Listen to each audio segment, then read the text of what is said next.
আপোনালোক সকলোকে স্বাগতম জনাইছোঁ গগৈ অফিচিয়েল চেনেলৰ অন্য এটা ভিডিঅ'লৈ।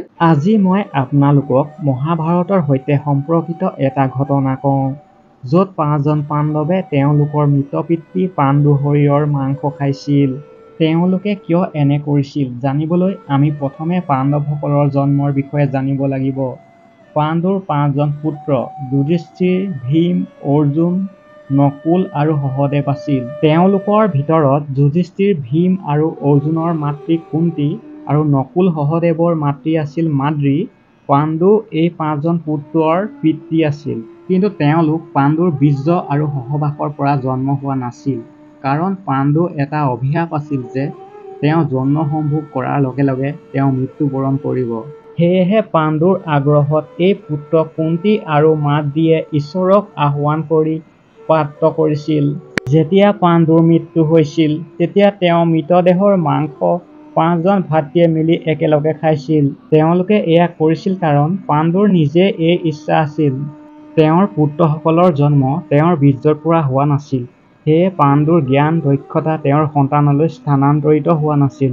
সেয়ে মৃত্যুৰ আগত তেওঁ এনে এটা বৰদান বিচাৰিছিল যে তেওঁৰ সন্তানে মৃত্যুৰ পিছত তেওঁৰ শৰীৰৰ মাংস খাব লাগে, যাতে তেওঁৰ জ্ঞান তেওঁৰ সন্তানলৈ স্থানান্তৰিত হ'ব পাৰে। পাণ্ডৱসকলে পিতৃৰ মাংস খোৱাৰ সম্পৰ্কে দুটা বিশ্বাস প্ৰচলিত। প্ৰথম বিশ্বাস অনুসৰি মাংস 5জন ভাতৃয়ে খাইছিল, কিন্তু আটাইতকৈ ডাঙৰ অংশটো সহদেৱে খাইছিল।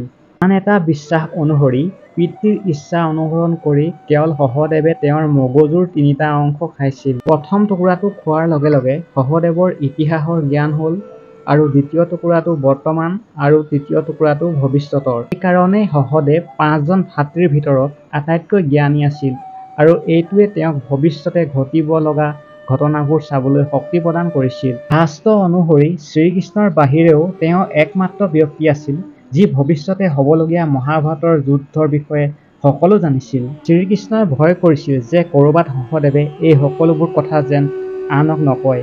সেয়ে শ্ৰীকৃষ্ণই সহদেৱক অভিশাপ দিছিল যে যদি তেওঁ এনে কৰে তেওঁৰ মৃত্যু ঘটিব। আজিৰ ভিডিঅ'টো ইমানতে শেষ কৰিলোঁ। এনেধৰণৰ ভিডিঅ'বিলাক পাই থাকিবলৈ চেনেলটো ছাবস্ক্ৰাইব কৰি ল'ব। ধন্যবাদ। ওম নমঃ শিৱায়।